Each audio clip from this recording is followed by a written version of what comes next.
Judul, Pilihan Terakhir Sebelum Pagi. Jam di dinding berdetak tanpa suara, tapi Aksa bisa merasakannya seperti palu yang menghantam dada. Setiap detik yang lewat adalah jarak menuju kematian atau keselamatan yang harus dibayar dengan satu kata. Di ruangan itu hanya ada 3 hal. Sebuah meja besi, sebuah kursi, dan seorang pria berambut memutih yang menatapnya dengan mata datar. Di belakang pria itu, 2 bayangan berdiri diam. Tidak ada senjata yang ditodongkan, tapi ancamannya terasa lebih nyata daripada laras baja. "Pilih," kata pria itu akhirnya. "Satu agama. Sekarang." Aksa menelan ludah. Ia bukan ateis, bukan pula penganut fanatik. Ia dibesarkan dengan dua-dua sederhana, seperti kebanyakan orang. Namun hidup mengajarkannya satu hal. Kebenaran seringkali lebih rumit daripada spanduk dan slogan. Ia membaca, bertanya, dan meragukan, bukan karena ingin membantah Tuhan, melainkan karena ingin jujur pada nurani. "Apa yang terjadi jika aku tidak memilih?" tanya Aksa. Pria itu mengangkat bahu. "Kau akan mati." Jawaban itu tidak dramatis, tidak perlu. Aksa menarik napas. "Kalau begitu, aku tidak akan memilih." Salah satu bayangan bergerak. Pria berambut memutih mengangkat tangan, menghentikannya. Jawaban itu tidak diterima. Pilihan harus ada. Menolak memilih adalah memilih mati. Aksa menatap meja. Di permutaannya ada goresan-goresan lama, mungkin dari orang-orang sebelum dirinya. Ia teringat sebuah kalimat yang pernah ia tulis di buku catatan. Iman yang lahir dari ancaman adalah kebohongan. Tapi, kebohongan kadang menyelamatkan nyawa. "Baik," katanya pelan. "Aku akan memilih." Pria itu tersenyum tipis. "Sebutkan." Aksa terdiam. Ia tahu, memilih satu nama bisa menyenangkan sebagian orang dan mengutuknya di mata yang lain. Jika ia menyebutkan A, orang yang menganut B akan tetap menarik pelatuk. Jika ia menyebutkan B, yang A akan menganggapnya pengkhianat. Dunia ini penuh klaim kebenaran yang saling meniadakan. "Kenapa?" tanya Aksa tiba-tiba. "Kenapa apa?" "Kenapa aku harus memilih agama? Kenapa bukan nilai, kejujuran, keadilan, kasih?" "Karena nilai bisa dipeluk siapa saja," potong pria itu. "Kami butuh nama." Aksa mengangguk. "Kalau begitu, izinkan aku menjelaskan. Satu kali. Jika setelah itu kau masih ingin membunuhku, lakukan." Pria itu menimbang sebentar, lalu mengangguk. "Satu kali."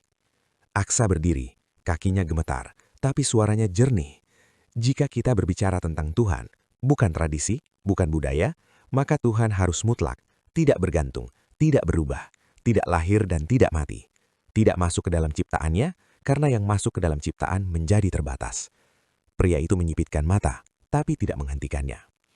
Jika Tuhan berinkarnasi, ia menerima batas. Jika ia terbagi dalam peran, ia menerima ketergantungan. Jika ia impersonal, ia tak dapat menilai baik dan buruk. Jadi, jika kita adil, kita harus mencari konsep ketuhanan yang paling bebas kontradiksi. Salah satu bayangan menggeser kaki. Ruangan terasa menyempit. "Agama yang aku pilih," kata Aksa, "harus menjaga Tuhan tetap Tuhan." Pria itu mengetukkan jari ke meja. "Dan?" "Islam," jawab Aksa. Sunyi jatuh seperti kain berat. "Kenapa?" tanya pria itu. Nada suaranya berubah, bukan marah, tapi ingin tahu. "Jangan beri aku ayat, aku tidak membutuhkannya." Aksa mengangguk. Karena Islam menolak inkarnasi, menolak pembagian keilahian, menolak antropomorfisme.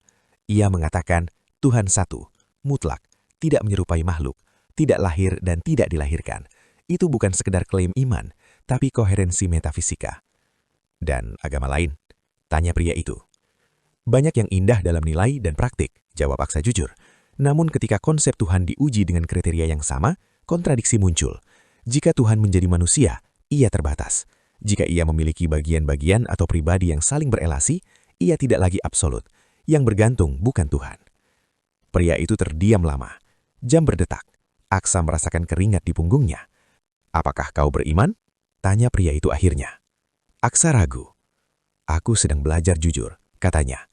"Jika aku hidup, aku ingin beriman tanpa ancaman.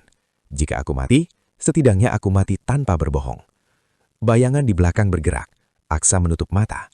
Namun peluru tidak datang. Pria berambut memutih berdiri. "Kau tahu, banyak yang memilih untuk hidup, sedikit yang memilih untuk jujur." Aksa membuka mata. "Apa artinya itu?" "Artinya, jawabanmu konsisten. Bukan karena aku setuju atau tidak, tapi karena kau tidak menjual Tuhan untuk keselamatanmu sendiri. Ia memberi isyarat. Pintu di sudut ruangan terbuka, memuntahkan cahaya pagi yang pucat. Kau boleh pergi. Aksa terhuyung keluar. Udara dingin menampar wajahnya. Di luar, kota bangun seperti biasa. Orang-orang bergegas, klakson berbunyi, doa-doa dilantunkan dari tempat yang berbeda-beda. Dunia tidak berubah hanya karena satu nyawa selamat. Di trotoar, Aksa duduk, tangannya gemetar. Ia teringat lagi kalimat di buku catatan, lalu menambahkan satu baris di bawahnya. Kejujuran tidak selalu menyelamatkan, tapi kebohongan selalu membunuh sesuatu di dalam diri. Ia berdiri dan berjalan, membawa satu keputusan yang belum selesai. Karena iman, ia tahu sekarang, bukanlah jawaban di bawah todongan senjata. Iman adalah perjalanan setelah pintu dibuka, ketika ancaman telah pergi dan nurani akhirnya bisa bernapas. Dan pagi itu, untuk pertama kalinya, Aksa merasa benar-benar hidup.